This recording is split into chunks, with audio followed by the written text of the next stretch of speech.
নামাজের মধ্যে মৃত্যু উপস্থিত হলে করণীয় কি?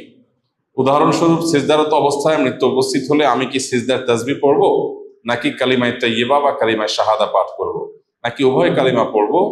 দয়া করে জানাবেন।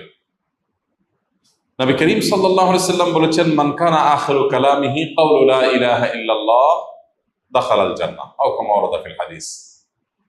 যে ব্যক্তির শেষ কথা হবে লা ইলাহা ইল্লাল্লাহ, যার শেষ কথা কি হবে? লা ইলাহা ইল্লাল্লাহ, অর্থাৎ তাওহীদ যার শেষ অবস্থান হবে, সে ব্যক্তি ওই অবস্থায় মৃত্যুবরণ করলে তার ঠিকানা হবে জান্নাত, সে জান্নাতে প্রবেশ করবে। আল্লাহ আমাদের সেই সৌভাগ্যবান মানুষদের কাতারে শামিল হওয়ার তৌফিক দান করুন। তাহলে শেষ কথা লা ইলাহা ইল্লাল্লাহ হলে জান্নাতে প্রবেশ করবে, যে এর অর্থটা কি, এর মর্মটা কি? অনেক মুহাদ্দিসিন ইকরামের ব্যাখ্যা হলো যে এর মর্ম হলো, যার সর্বশেষ অবস্থান হবে ঈমান এবং তাওহীদ, অর্থাৎ তাওহীদে বিশ্বাসী আছে, এই অবস্থায় তার মৃত্যু হয়েছে। মাঝে মৃত্যু এবং তার তাওহীদের বিশ্বাস, এই দুইয়ের মাঝে কখনো শিরক, সন্দেহ, কুফর, নিফাক এগুলোর কোনোটা আসে নাই। সে তাওহীদের উপরে যে অবস্থান তার ছিল, বক্ষে তাওহীদে বিশ্বাস ছিল, মুখে তাওহীদের স্বীকৃতি ছিল, এরপর সে ওই অবস্থান থেকে 2 মাস পর, 2 বছর পর, 10 বছর পর যখনই মারা যায়, অবস্থান আগেরটাই ছিল, তাহলে সে জান্নাতে যাবে। এই হাদিসের ব্যাখ্যা অনেকেই বলেছেন, মুহাদ্দিস বলেছেন এটা। আবার এর একটা অর্থ বাহ্যিকভাবে এটাও বোঝা আসে যে মৃত্যু ঠিক আগ মুহূর্তে লা ইলাহা ইল্লাল্লাহ বলে যে মারা গেল, সে জান্নাতে প্রবেশ করবে।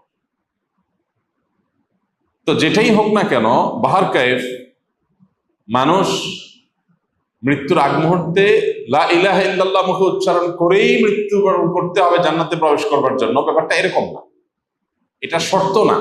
হ্যাঁ, সন্দেহাতীত ভাবে লা ইলাহা ইল্লাল্লাহ, কালিমাতুশ শাহাদা, কালিমাতুত তাইয়্যিবা সিজদারত অবস্থায়, রুকুরত অবস্থায়, নামাজরত অবস্থায়, তেলাওয়াতরত অবস্থায়, দোয়ারত অবস্থায়, তওয়াফরত অবস্থায়, হজরত অবস্থায়, ইবাদতরত অবস্থায় যদি কারোর মৃত্যু হয়, এটা তার হুসনে খাতেমা বা ভালো মৃত্যুর আলামত, এতে কোনো সন্দেহ নেই।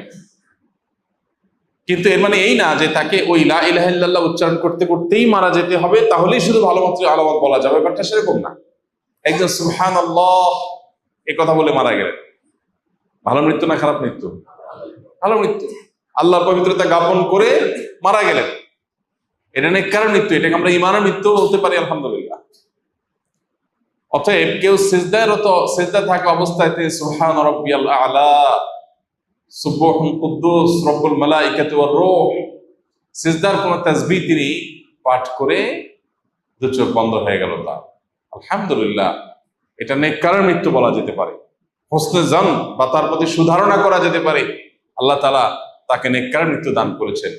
সম্ভবত বাহ্যিক দৃষ্টিকোণ থেকে তার এই মৃত্যুকে নেককারের মৃত্যু বলা যায়। অতএব সিজদায় গিয়ে যদি মৃত্যু মুখোমুখি মানুষ পতিত হয়, তাহলে তাকে লা ইলাহা ইল্লাল্লাহ বলতে হবে, এমন কোনো কথা নাই।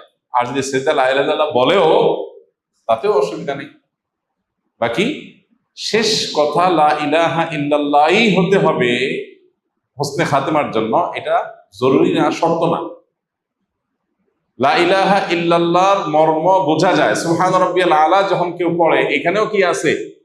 লা ইলাহা ইল্লাল্লাহর প্রতি বিশ্বাসের ছাপ আছে। অতএব ওই মৃত্যুটাকেও ভালো মৃত্যু ধরা হবে।